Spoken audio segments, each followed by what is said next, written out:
motion blur off is a great step in the right direction. Better late than never. Final Fantasy 16 officially got its patch 1.03 update, and it's the first of many soon to come, along a line of fixes being made to the game in terms of performance, gameplay, and quality of life. And it's out right now for you guys to download and enjoy almost immediately. The motion blur update inside of this patch alone is enough for a lot of people to seriously enjoy this game even more. Some devices were giving people headaches and making it really uncomfortable for them to play. For more Final Fantasy updates, be sure to hit that subscribe button and notification bell to help raise that 19% even higher. And also, while you're at it, guys, follow your boy on Threads. Threads is a new social media created by Instagram to basically compete with Twitter. Feel free to follow us there. We just hit 100 follows on it, which is amazing to see. Let's see if we can crank that up to 5,000.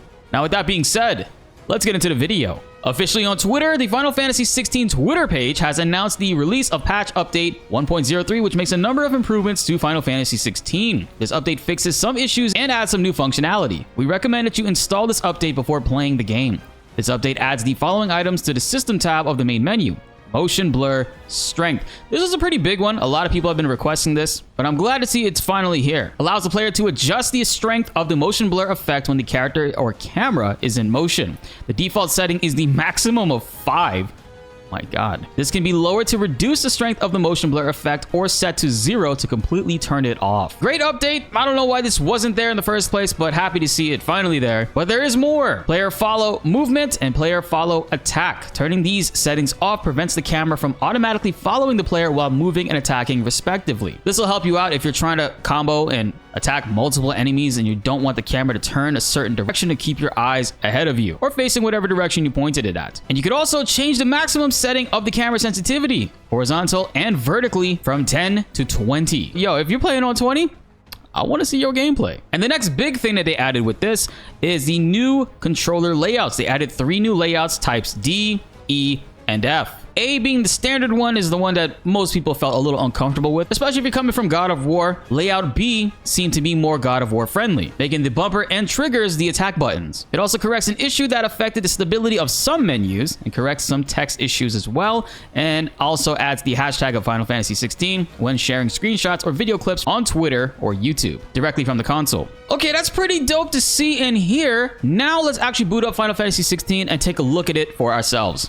So we just loaded up in the highway and I haven't adjusted anything at all. This is, I am assuming, with motion blur set to default, which is the 5 setting. Okay, motion blur on 5. Let's actually turn that completely off. Oh my God. That's an immediate difference. Immediate difference. There are no ghosting images. On my screen in particular, I would notice a weird ghosting effect around Clive and other things with the motion blur. It's done really weird in this game, but overall this looks immediately better. Man, if you already beat this game and I guess you haven't gone through New Game Plus yet and other stuff, feel free to jump back in with this update and see how much better it essentially looks.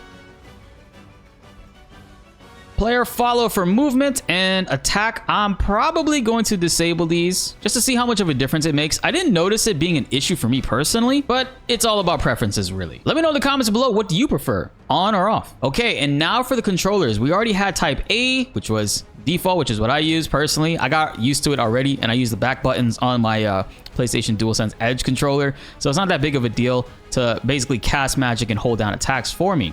Type B, like we showed before, R1 and R2 are your magic and melee attacks, which is much better for God of War players. And then Type C, which is the other option. And not only that, it also puts dodge on circle, which is a big deal for a lot of people. And Type C, I personally don't know anybody currently using this one. Let me know if you are below in the comments. And now we have Type D, which is going to move your cycle icons on L2. Iconic feat is R1, with melee attack being square and magic still on triangle. Okay, Type E. What's the difference between this and B? Okay, ready iconic abilities changes from square to L2.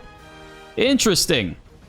And then we have F for iconic feat. That's essentially what it looks like. For me, I'm still going to be using Type A. I've already gotten used to it. It's not an issue for me personally, but experiment with these, try out the different options if you haven't already gotten used to whatever it is that you already picked, and comment below if you're using the new types as well. They did mention in a previous video that we made, they will be doing custom button mappings, which I'm looking forward to, and hopefully it's coming a little bit sooner than later. And we're still waiting on the big one. Even though the game does have a performance mode for frame rate, it's not the best, especially when you're exploring areas. It does dip quite often and doesn't stay as consistent. It's over 45 frames, which is good, but it does drop below that sometimes. The good thing is it doesn't impact the latency of your button inputs, which is surprising because that is a big issue when frames tend to drop in certain games, but they've been able to maintain that and have it not be a big deal. But ultimately, that's the update I'm looking forward to the most. As soon as they release any info for it, I will definitely be bringing you guys an update video talking about it and also showcasing a little bit of a breakdown of how much better it looks. But as of right now, this looks way, way better.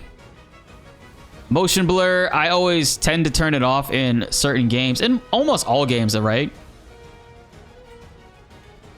It's never really been a feature for me that I cared too much for, but nice to see that this is an option now because it was for some players ruining their experience, unfortunately. So again, really glad to see that it's not the case anymore.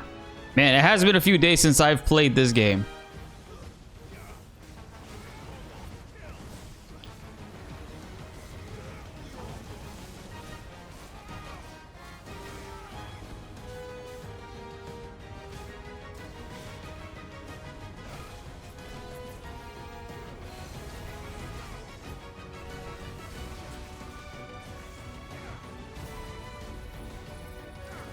Boom.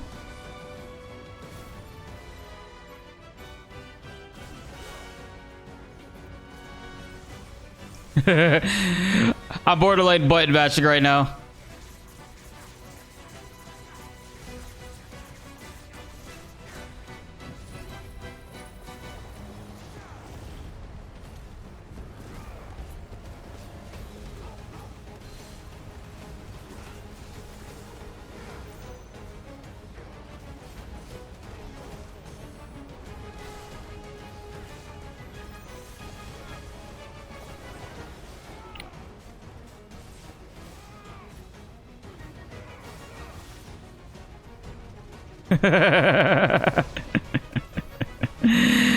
Yo, it's been a few days, but man, that did feel really good. You can see the frame rate still not all the way 60 in world exploration, and in various areas it's going to be different, of course, but it does jump back to 60 in combat.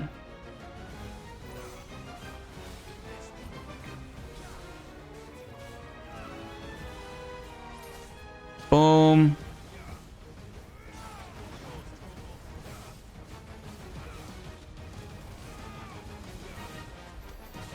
Motion blur off is a great step in the right direction, and I cannot wait to see what exactly will be coming our way with the frame rate improvements, and hopefully they find a way to get to a smooth 60 frames for everybody to enjoy. But I want to hear from you guys in the comments below. What do you guys think about this update? Is it a massive W or is it an L? Comment below. Let's get a discussion going. Be sure to like the video if you enjoyed and subscribe if you are new. More Final Fantasy videos are on the way and you do not want to miss them.